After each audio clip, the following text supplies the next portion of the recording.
Welcome to class. Let's cut a placket shirt together using freehand technique. Freehand is a method where you chalk directly on your fabric instead of making a pattern first. And if you know how to use the technique very well, you may not need to make a pattern.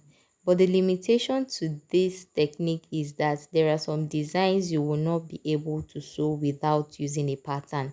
So as much as it is okay to learn with pattern, it is also okay to learn with freehand so that you can have so many skills at the same time. As we go along, I'll also be pointing out and giving you tips on good finishing. Remember, fit and finish are very important in the overall outlook of a garment. Once you're able to get these two things right, every other thing will fall in line. So let's go into cutting this placket shirt. The first thing I'm trying to do is to fold in what I need for my placket. That's piece at the center front of a shirt where the button and buttonhole will be. I'm using 2.5 inches for this purpose. I'm also trimming off my selvage. Remember I said that for your fabric to lay very flat, you need to either snip or trim off your selvage. And as you go along, always walk with your pressing iron, because it's as you cut and you iron, it makes your work come out very beautiful. Next, I'll fold my fabric over so that I can use one part for the back and the other part for the front. Take note that the back is the one on fold this time around, while the front is the other one in two pieces that I removed my placket from. Now I'll mark the length of my shirt and draw a line. That line will serve as my shoulder line. So I'm going to measure my shoulder divided by 2 from my center back and center front area. I'm going to measure it towards the other side, my shoulder divided by 2, and I'll add ½ inch seam allowance to that point. Next, I'll mark all my vertical points. That's my bust line, my waistline, and of course the end is my hip line. I'm not going to mark a chest line here because she's a child and she does not really have bust. So my armhole is just going to rest on that bust line. Next, I'll mark my shoulder slants by coming down from that shoulder line by ½ inch and connecting it to my CB or CF as the case may be. Next, I'll construct my armhole exactly the way we do while constructing armhole in our pattern. Then I'll construct my bust divided by 4, waist divided by 4, and hip divided by 4. This is not going to have a dart, so I won't bother about that construction. Then I'll also mark my seam allowance next to that, my construction line. Remember to avoid sharp and pointy edges.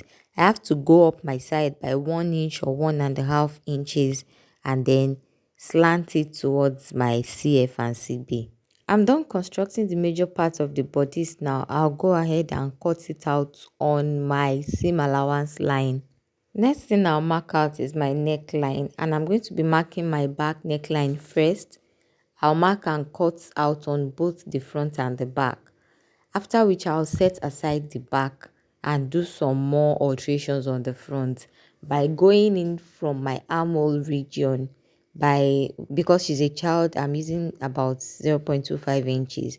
If it's an adult, you could decide to use like 0.5 inches.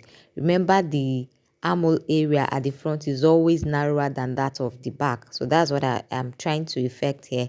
And next is my neckline. I'm also going to alter my front neckline slightly by bringing it down and reshaping it. I'll just open my placket and straighten it up. My front and back full scale bodice is ready now. The next thing I'll be doing is to use my iron to fold my placket in the direction I want before top stitching. So I'll be folding the left side towards the inside, while I'll be folding the right side towards the outside. The left side will carry the button while the right side will carry the buttonhole. Remember, I said I use this direction because it is an assumption that most people are right-handed, and that's the most convenient way people will be able to button their shirts. It's time to construct the sleeve. So I'll fold my fabric such that I'll be cutting the two sleeves together. Who else noticed that I didn't trim off or snip off my self edge?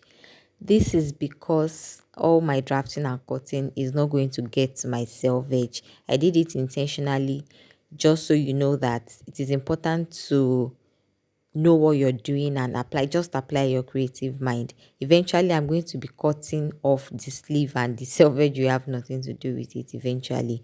Okay, so I'll just construct my sleeve length, my cap height, my sleeve cap. I'm going to be using freehand to do all of this. Remember, you need skill and creativity to be able to get this perfectly.